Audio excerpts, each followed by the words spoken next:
Welcome back to the Deep Dive.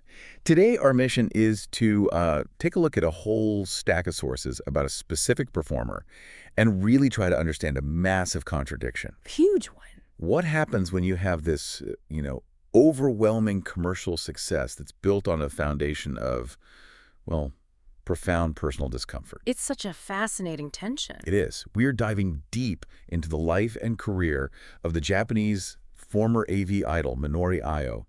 I mean, she was a major star, hugely successful. Absolutely. Yet the sources we have show a performer who is constantly, and pretty candidly, uneasy with the spotlight and with the work itself. So we want to understand how she navigated that impossible tension. And that tension really is the core narrative here. We aren't just looking at a successful career timeline, A to B to C. Right. We're examining a case study in what you could call emotional labor, a performer whose public image was so polished, so desirable, so versatile, but that image ran directly parallel to her own documented internal struggle. That contrast, the gulf between the product and the person is what makes her legacy so enduring and, frankly, so revealing about the industry itself. Okay, so let's start at the very beginning of that journey. Minori Aoi was born in Tokyo on March 28, 1980. Right.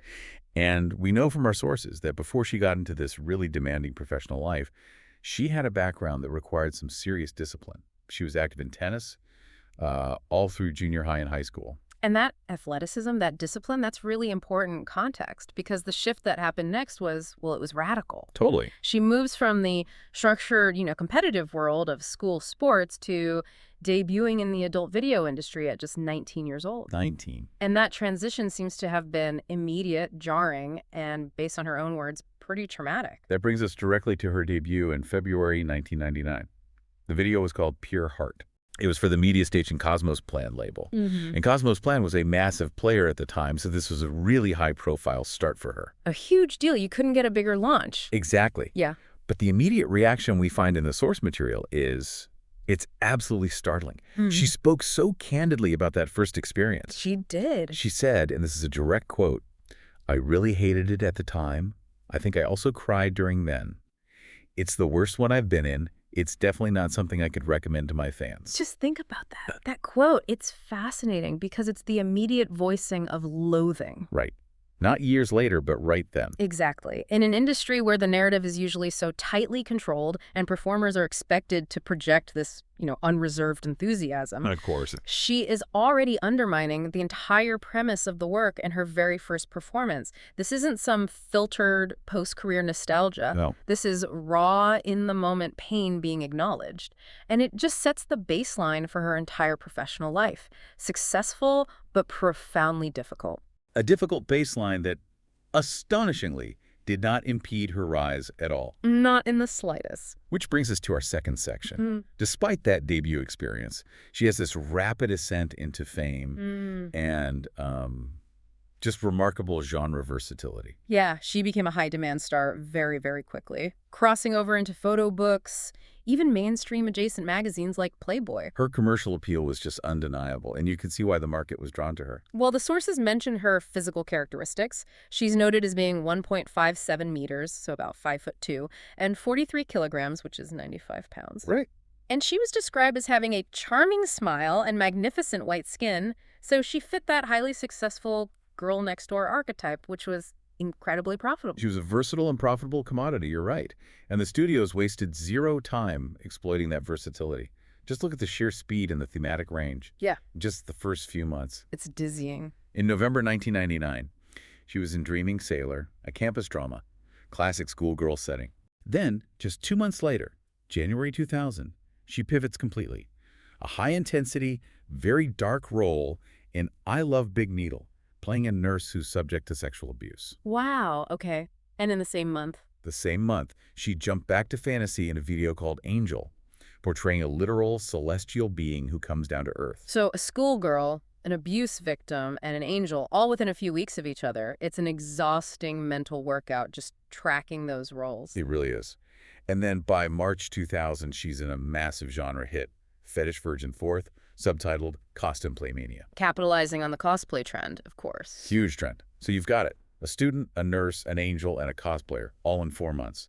The market demanded immediate, extreme thematic flexibility. And this pace is so critical, and we look back at her own quotes. This rapid cycle of role switching didn't offer any kind of psychological relief. None at all. Our sources have a statement from her around this time, and it confirms her persistent unease. She said, "I still can't get used to shooting in front of a camera, though. I still get nervous even after 15 tapes. There are times when I ponder about running out." 15 tapes.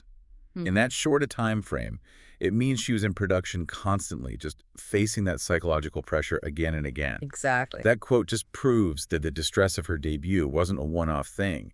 It was the foundational feeling of her work. Precisely. And this raises a really important question for you, the listener, to think about.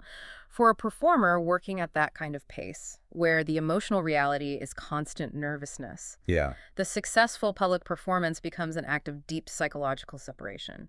She was professionally successful because she could maintain the facade, but it was at a huge personal cost. And that struggle seems to have reached a kind of peak. Which brings us to our third section, the pivot. We know Aoi briefly retired from the industry in 2000. Which, given those quotes, is completely understandable. Totally. It sounds like she just needed a real break from all those professional demands. But the industry rarely lets a major commodity go that easily. She returned in 2001, but the nature of her work started to change, signaling a shift in how she controlled or executed her roles. Her return videos included Minori Aoi Underground Job in March 2001, where she played a room service maid. Okay. That was followed by Confinement in April 2001, which was in the bondage genre. And it's important to note, up to this point, she had been defined by that major debut label, Cosmos Plan. And here's where the pivot gets really rich, analytically. In June 2001, she switches production companies. Right. She releases her first video under the TriHeart Corporation's Sexia label, and it's called I Want to Fellatio. This wasn't just a change of address, it suggested a real shift in market focus. How so? Well, she moved from the big-budget, high-concept, rapid genre switching of Cosmos Plan to a label that, in general, focused more on specific, technical, almost instruction-based content. And the sources give us the perfect illustration of this shift. They really do. The DVD version of that film, I Want to Fellatio, included an instructional how to have an orgasm demonstration. An actual how-to guide. A how-to guide. And to put this commercial twist on the psychological distance we've been talking about, Aoi delivered this demonstration while she was dressed in a cheerleader costume. And this specific detail is maybe the most defining moment of her career evolution. If you connect this to the bigger picture of her personal discomfort, this transition is a clear move towards what we call emotional labor. Explain that. She stopped being the overwhelmed, emotional participant who cried during her debut, and she became the professional instructor. The nervousness disappears when the work requires professional distance. Ah, I see. She's no longer asked to feel the roles of the fantasy angel or the victimized nurse. She is executing a technical function, delivering a demonstration. Even if it's in a cheerleader uniform. Right. That professional facade became her armor. It allowed her to separate Minori Aoi, the star, from Minori Aoi, the nervous person. It's a powerful survival strategy, really. It is. The performer, who is constantly nervous and thinking about running out, found a way to have longevity by becoming an objective guide, just showing exactly how the work is done. It's the ultimate professionalization of a very uncomfortable job. Perfectly put. So now let's look at Section 4, her legacy and cultural recognition. Because this professional endurance is exactly why her influence went far beyond the immediate AV market. She cemented a lasting place in Japanese popular culture. You really see that crossover appeal in 2003 when she was featured in the mainstream fashion magazine An, Right. appearing in such a high-profile non-AV publication that signals true cultural saturation. She wasn't just a successful idol, she was a recognized celebrity. And her original studios certainly recognized her enduring commercial value. In November 2003, Cosmos Plan reissued her entire body of early work. Her whole catalog. Her whole catalog for them, collected into one complete box set across 3 volumes. That's a powerful statement about the long-term desirability and, the archival quality of her performances. And her place in the industry's history is just undeniable. You just have to look at the DMM poll from 2012. Tell us about that. It was organized to celebrate the 30th anniversary of adult videos in Japan. So this was a massive industry-wide vote to find the 100 all-time best AV actresses. And despite all the ambivalence, the brief retirement, the sheer volume of performers across 3 decades, A finished in 81st place. 81st place. It's significant. It is. It indicates that her emotional intensity, maybe even her obvious nervousness, that tension we've been discussing, it created an impression that lasted for decades. Absolutely.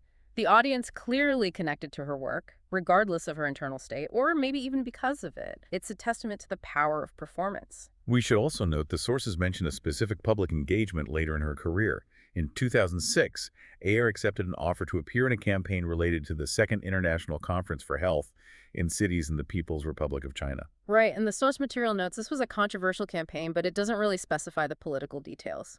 No, so we simply note that fact as it's presented.